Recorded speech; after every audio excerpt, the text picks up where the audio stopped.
यहाँ वैशाख मास की कथा अध्याय 6 का विस्तार से वर्णन किया गया है।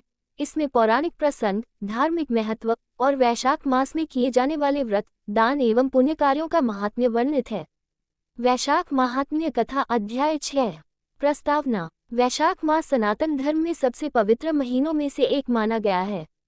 यह मास भगवान विष्णु को अत्यंत प्रिय है और इसमें किए गए पुण्य कार्यों का फल अनंत गुना होता है।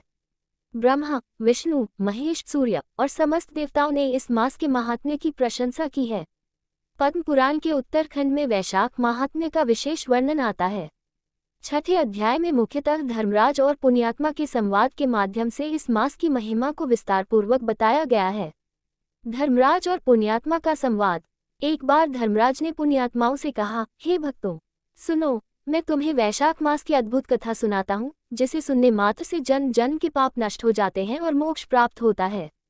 पुण्यात्मा ने हाथ जोड़कर पूछा, हे धर्मराज, कृपया बताएं, वैशाख मास में कौन कौन से व्रत, स्नान, दान और जप किए जाने चाहिए, जिससे जीव भवसागर को पार कर सके।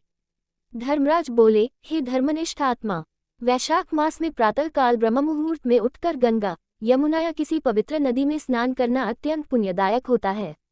यदि नदी उपलब्ध न हो तो घर पर तिल और कुश मिश्रित जल से स्नान करना भी पुण्यफल देता है। स्नान के पश्चात भगवान विष्णु का पूजन करें। तुलसी दल, चंदन, धूप, दीप से पूजन कर ओम नमो भगवते वासुदेवाय मंत्र का जाप करें। व्रत एवं उपवास की महिमा। धर्मराज ने बताया, जो व्यक्ति वैशाख मास में एक समय फलाहार करता है, वह ब्रह्महत्या जैसे पाप से मुक्त होता है। जो पूर्ण उपवास करता है, वह इंद्रलोक प्राप्त करता है। एक दिन भी बिना अन्न के भगवान की भक्ति करना 1000 यज्ञों के बराबर फल देता है। एक कथा के अनुसार प्राचीन समय में चंद्रवर्मा नामक राजा था। उसने अपने राज्य में घोषणा की कि वैशाख मास में सभी नागरिक व्रत करें, गंगा स्नान करें और दान करें। स्वयं राजा ने भी उपवास कर एक ब्राह्मण को सुवर्ण कलश में जल भरकर दान दिया।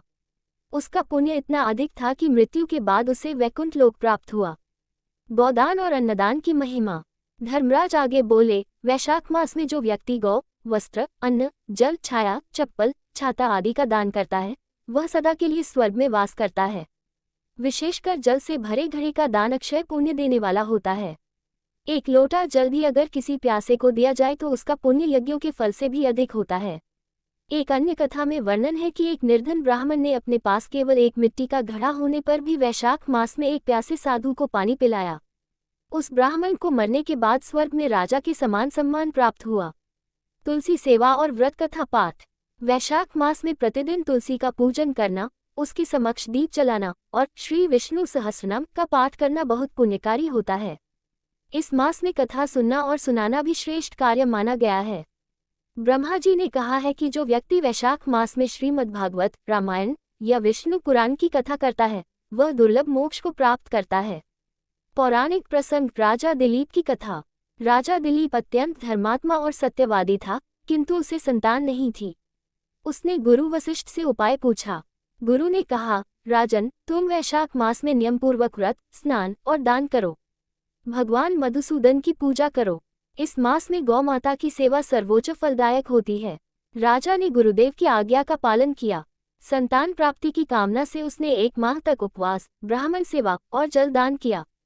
फलस्वरूप उसे पुत्र रूप में रघुकुल के महान राजा रघु की प्राप्ति हुई।